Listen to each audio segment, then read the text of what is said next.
like sharp. Was the surrender up at the end of that street? No, we'll get to that.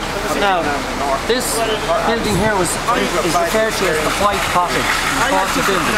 Because when the volunteers came round here, the fire from the machine gun post at the end at Parnell Street and from the roof of the rotunda was so intense, the ricocheting bullets led the volunteers to believe that this building was occupied. This was whitewashed. That's why it was called the White House.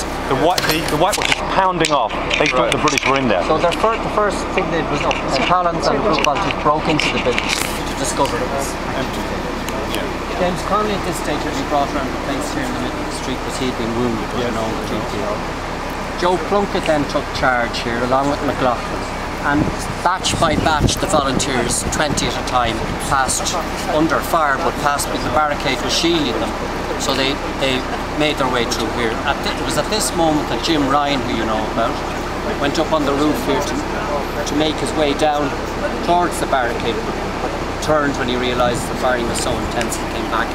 Other volunteers made their way over the roofs here on our left in an effort to get back to Henry Street, but couldn't because the fire from the GPO, and they came back here as well. So now effectively everybody's trapped in this area here.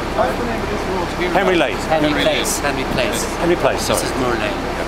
So we move on, and the decision is taken because they realise the barricade in Moore Street is preventing them from going further.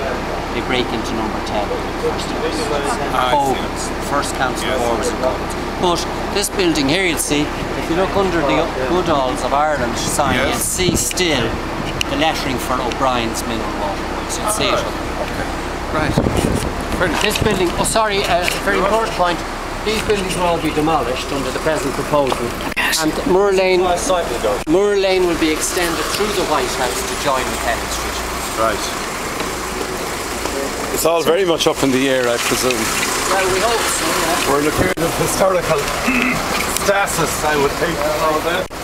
Sorry, there, do you see the black lettering? You can just see it over to it. See Goodalls? Yes. Oh, I see the black lettering. O.B. O'Brien's. Yes. Ah, yes. It's a lovely warehouse. It was restored. Interesting. Now we're in Moore Street. Yeah, so again they're trapped, the volunteers are trapped. The leaders were here. I had 3 granduncles in the GPO, George and Jack, the younger brothers of Joe. And George was in charge of the Lockfield, they came into garrison. And Jack was a lieutenant brought his motorbike to the rising. George realised that they could hear a soldier moaning in the street. They realised he was injured just over here. And George came out from here, climbed over a barricade, picked up the soldier, put him over his shoulder, carried him into the house, and he had thought he was a volunteer and realised he was British Army. So they looked after him in the house, but George was out back under fire over the barricade to collect his rifle because he thought it might be useful.